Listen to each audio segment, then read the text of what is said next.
هدي أوجد من قلب كحجال لمبرشن وسنابين تول. سنابين تول يعني وتول لو استعماله إنه كبدر كقاضو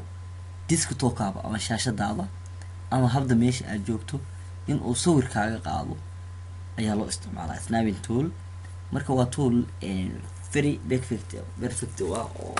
يعني لو هاي بصراحة أنا أديكو استعمالية مركا أرد هاي أيها وحكو استاغية وحكو استاغية برت هذه أدو كدقاقين أيها سنابين تول كقادسها كدبنا فورورد كو سمينيسا oo macallinkaaga oo kale la kaashan karna ama qofkii mataqaanaa sideed ku dhaama marka hadii ay aragno snapping tool practical keeda iyo sida loo tago iyo xagee ka tageena snapping tool ila soco hadda waxaan joognaa computerka shaashadiisii inagoo halka joogna snapping tool markii rabno wax kala sameeyno marka meesha ugu fudud waxa way sirjidaas ama tan start menu click de kadib waxa iska qodaa snapping tool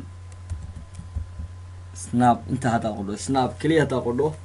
korba waxa ku arkaysaa snapping tool ba kor ku arkaysaa marka snapping tool ayaa click siinaya waa ii furmaysaa okay markii inta ay soo qabto snapping tool ayaa waxa dhahayaa new marka dhaho yani waa kabjar cusub waxa select gareynaysa habta inta rabto in sawirka laga qaado hadaa rabto inta in laga qaado computerka kaliya computerka dooranaysa kadib sawir baa laga qaaday file baa dhehaysa save as baa dhehaysa tusaale ahaan hadda waxay inoo dhigtaa desktopkeena waxba online magac u baxso sawir okay markii iska cancel gareyno desktopkeena waxa arkaynaa inuu yaal sawir ah computerkii yes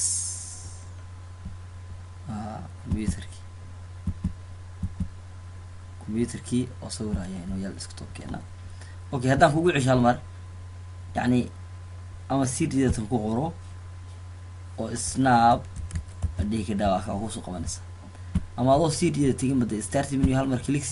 kadibna adoo meel kale u dhaqaaqay markii qoraalaha soo qodho snap iska dheh